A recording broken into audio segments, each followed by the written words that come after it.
I saw one hand over there. Yes. It's kind of a question, kind of a statement, and I think it's, I sense an overlying theme tonight, and that is where we live in a sense of community. We also heard that there's a lot of federal and other resources available in money, but I personally am coming to an understanding that there's a lot of demands on the federal government. I mean, both my father-in-law and mother-in-law fight federal fires at, millions of dollars a day. I think the important thing is here is knowing your neighbor. You're talking about tapping resources. I think the question we need to ask ourselves is, where's our dependence? Okay, so basically, if I get this right, is that are we going to depend too much on the federal government because they're being taxed already, or are we going to look at local dependence here in the community? Is that what you're? I think it's important for us and to teach that, that to help each other, that we actually have personally a lot more resources than we realize, and oftentimes we're out there asking for some help when it's right here. And it ends up, that help is needed somewhere else, where in a big city they don't have the community, they don't have the resources, even knowing their neighbors like we do. Okay. So I think, and Calvin, I think I know you a little bit. I think that's why you like, in some of the things you're developing here, is understanding the importance of that. So I just wanted to plant it as a seed that going back to the money's available as a last resort, the next step should be when needed, not just because it's easy or convenient or because we're not willing to share. Okay. So I think I want to appreciate that, Bob. Appreciate that. I think it was it you, Hugh, that said, or was it you, Robert, that said that before the federal government actually comes to help, it would be a while. So we, as a community, would have to depend on each other. So they would not be our first. It has to go through several levels before it gets to a federal situation where federal money is available. It starts locally in the city council level or the commissioner level, then up to the state level, and then on up before we start seeing any FEMA money come in. But you're absolutely right, Bob, and we are great about doing that here. The collaboration between agencies in this county is just phenomenal.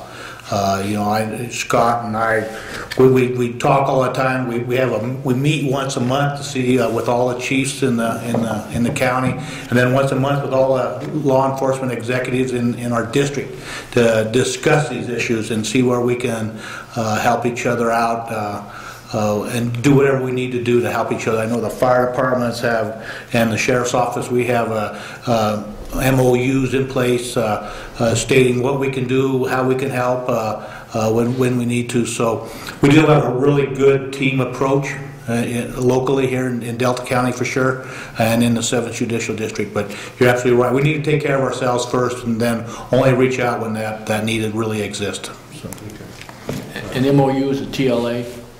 Memorandum of Understanding, and that's another TLA, 3-letter acronym. So just thank you. Yes. Please don't stand high enough. That's okay. So when the crisis hits, at that very moment, what is the ideal scenario for you as to how we are supposed to act to support you? What are we doing? What are we, how do we look so that you can rely on us? So just making sure that we're getting recorded here. Crisis scenario, how do we as a community support them initially, like right off the bat? Right. So you have a peace of mind that we're ready. What does that look like for you, and what are we doing at that very next moment? My thoughts on that right off would be, one of the first people you'll be in contact probably will be either law enforcement or fire right there on the scene, is ask them who to contact, because they'll know who their incident commander is for a situation, and then that way they'll tell you who to contact, and then that way you can take your resources to the right people. Can we do that ahead of time? Who's on? Different times you're going to have different people on. And it depends on the incident too. I mean, again, all these plans are incident specific, in my world anyway, because I have plans for just about everything, and each of them are incident specific. So My suggestion would be is when an incident does happen, you can always go to the fire department, or you can go to the police department / town hall, because we're gonna have somebody there that's gonna be able to tell you where to go, what to do, or if we even need anybody. And then the next level will be, they'll probably get you to the incident command if you are needed. We'll get you up to the incident command and we'll get you doing something. But those are the two places where I would like, where I'm set up for anyway in this town, is the fire department and the town hall. Now, Hugh, before I get to you, I want to make sure that we kind of funnel it down, because I'm pretty sure you don't want all of us calling at the same time. So You don't have to call, you can show up. just show up, just walk up. Yeah. Okay, all right. Yes, Hugh. Okay, one, I think we need to look at this from a larger perspective, perhaps. I would say the resources need to be pre-identified with all their contact info, their limitations, etc. I think that such a resource list should be distributed through channels to anybody with a need to know. Because to do it when the gun fires, the spark is lit way behind the power curve. Well, And I know where you're coming from, I think, so I don't think I'm disagreeing, but I think that something of this magnitude sure. needs to be pre-planned pretty well. Well, I'm already going to have my main resources already in place already. Sure. So when they're coming, that's going to be my secondary or third plan. Yeah. So the other resources are already going to be there. The ones that I've already have in my little manuals and my little phone and all that, those are the ones that are going to be my primary. But to be able to cover the pretty large spectrum of the chaos world, as I fondly call it, and it is a chaos world. Some of us feel comfortable in it, some people don't. It is really encouraging to see the momentum that's being built here through various people's efforts, because I'm not aware of this happening very much in the United States, and given the increasing likelihood of mega fires throughout the western United States until there isn't very much left, which I think is the reality from what I'm seeing, is we really need to get our act together and get that pre-planning done. And then it's very simple for chief or sheriff say, oh yeah, I need 5 of those widgets. Those folks up in Paonia, they gave me that boy. Yeah, there they are, widgets. Get those widgets up here, we need them. See where I'm coming from? Absolutely. I think that pretty much covers how I feel about it. It's very encouraging. It's very much needed. Yes, Barb.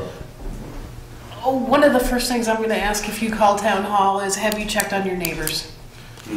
So before you call town hall, I mean, we've been talking about this whole community thing all night, and, you know, make that your first priority. Make sure you and your family are safe. Check on your neighbors.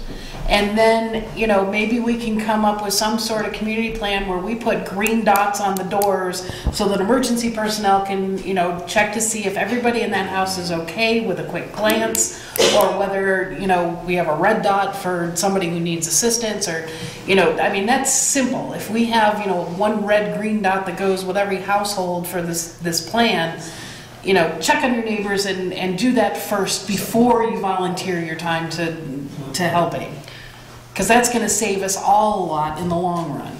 So basically securing your community first before trying to venture out and say, hey, I want to come and help and support in whatever area. Okay. Know your neighbors, and then be patient.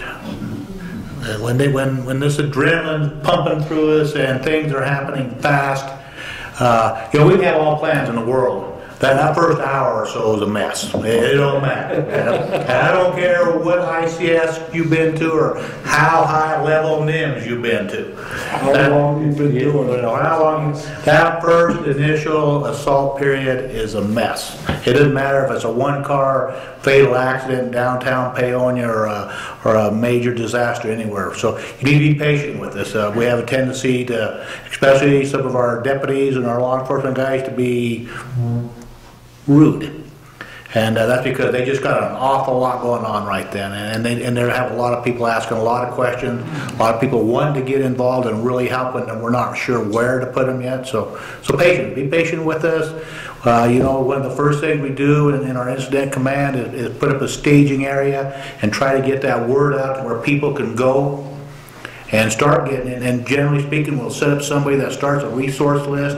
If we don't have it pre-done, but, you know, taking down names and address, phone numbers, and exactly what you can provide to make the incident run smoother and more efficient for us. So, but be patient. It's a time thing.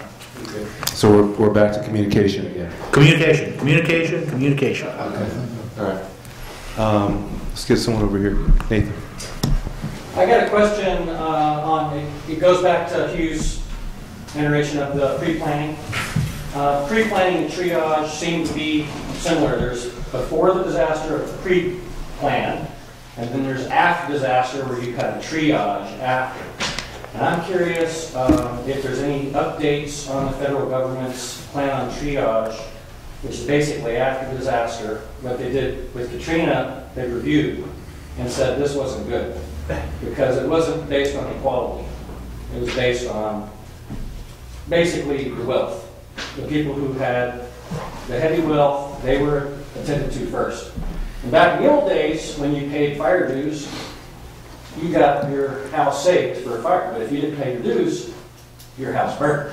Now, that just happened 6 months ago. So I'm wondering, my question is basically directed to OEM. Is there any changes? Has FEMA brought in an equality plan based, or are we still working on the old paradigm?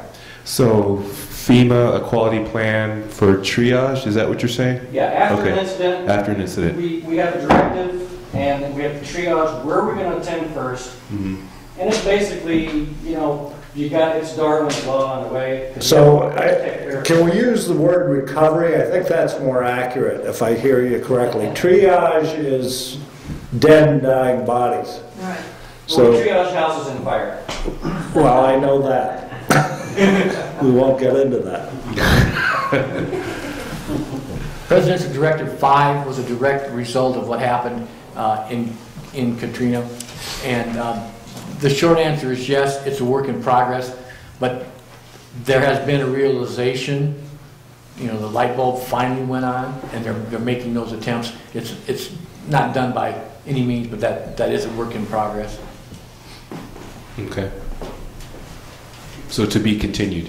To be continued. Okay. All right. Yes, I'll get you now. This question is kind of sort of for Barb, but it dovetails a bit. In November, the plan is to have the high school kids be delivering the master plan and the